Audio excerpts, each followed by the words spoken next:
Bonjour à tous. Dans le tutoriel d'aujourd'hui, je vais vous montrer comment peindre un chardon à l'aquarelle. Comme matériel, vous allez avoir besoin de papier aquarelle bien sûr, d'un pinceau rond à pointe fine, je vais utiliser une taille 6, un crayon de papier et comme couleur, nous allons utiliser un bleu outremer, un pourpre Helios et un vert de vessie. Je vais tout d'abord commencer par mélanger mes couleurs, les préparer sur ma palette. Donc je vais ajouter mon bleu, outremer. Ensuite, je vais le mélanger avec un petit peu de pourpre Helios pour obtenir un violet qui soit plus bleu que pourpre. Pour vous montrer, hop, fait une couleur comme ceci.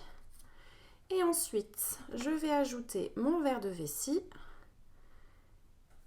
dans un petit coin. Je vais en préparer pareil suffisamment. Et je vais ajouter à mon vert de vessie un petit peu de mon bleu outremer pour le teinter légèrement. Hop, je vais lui ajouter un petit peu d'eau. Et la couleur obtenue ressemble à ça. Maintenant, avant de commencer à peindre, je vais dessiner uniquement la tige du chardon. Ça me fera un repère pour pouvoir peindre mes fleurs. Donc je commence par dessiner la tige en bas. Ensuite, elle se sépare d'un côté et de l'autre et elle se resépare à nouveau comme ceci. Le but, c'est vraiment d'avoir un repère et rien de plus, pas besoin de vous embêter avec le dessin. Maintenant, je vais prendre mon pinceau et mon violet et je vais commencer par la fleur la plus à gauche. Pour la peindre, je fais juste des petites touches toutes simples et le but, c'est de créer la forme d'un demi-ovale à peu près. Je vais ensuite rincer mon pinceau, l'essorer, prendre un petit peu de mon vert et peindre l'autre moitié de mon ovale comme ceci, tout simplement. Et chaque fleur sera peinte exactement de la même manière.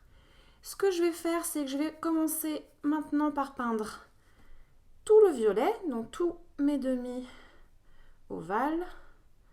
Donc une fleur ici, je vais en faire une un peu plus grosse par ici.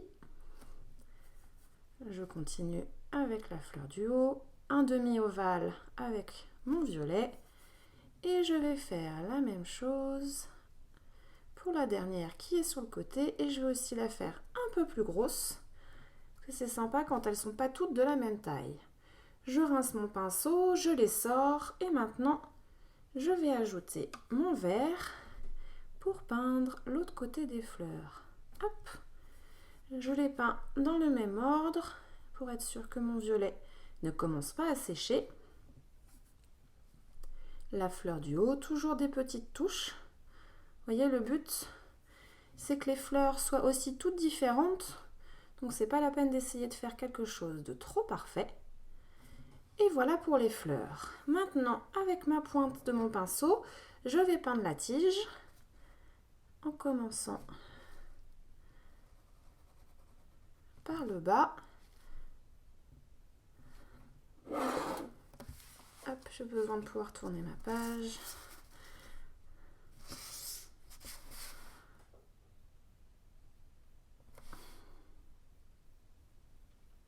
Hop, une fleur ici. La tige de ce côté-ci. Ensuite, je continue. N'hésitez pas vraiment à vous mettre dans une position où vous vous sentez à l'aise. Hop. Et la dernière tige. Je vais la remettre dans le bon sens.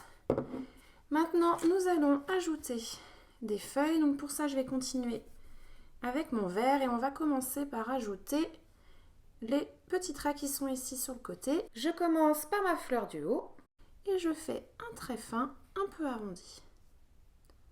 Donc vous pouvez le faire en partant de l'extérieur pour aller vers l'intérieur ou dans l'autre sens, peu importe. Et pareil, n'hésitez pas à faire des traits qui sont de tailles différentes à chaque fois. J'ajoute ces lignes sur chaque fleur, petit à petit. Cette fleur étant plus grosse, je vais faire des lignes qui sont également plus grosses, comme ceci. Et pour terminer, nous allons ajouter des feuilles. Je vais commencer par en mettre ici.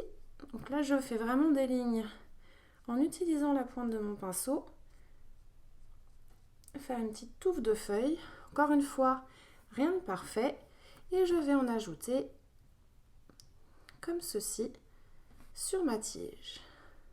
Ici, toujours en utilisant la pointe, et essayer de les faire à chaque fois différentes, de tailles différentes, pour que ça n'ait pas l'air symétrique et que toutes vos fleurs aient quelque chose. Hop, des lignes un peu plus fines ici, qui se rejoignent, comme ceci. Pour terminer, on va ajouter un petit peu de relief à nos fleurs, donc je vais prendre mon bleu directement dans le godet et je vais ajouter quelques touches par-ci par-là. On ne va pas en ajouter partout, uniquement sur quelques fleurs, ça les fera ressortir hop, par rapport aux autres. Et on va faire la même chose, mais cette fois-ci avec le verre de vessie. Pareil, je le prends directement dans le godet et je vais ajouter des petites touches sur mes feuilles pour les faire ressortir. Ça ajoutera un petit peu de contraste et ça donnera un peu de vie à nos chardons. Et voilà, ce chardon est maintenant terminé. J'espère que ce tutoriel vous a plu.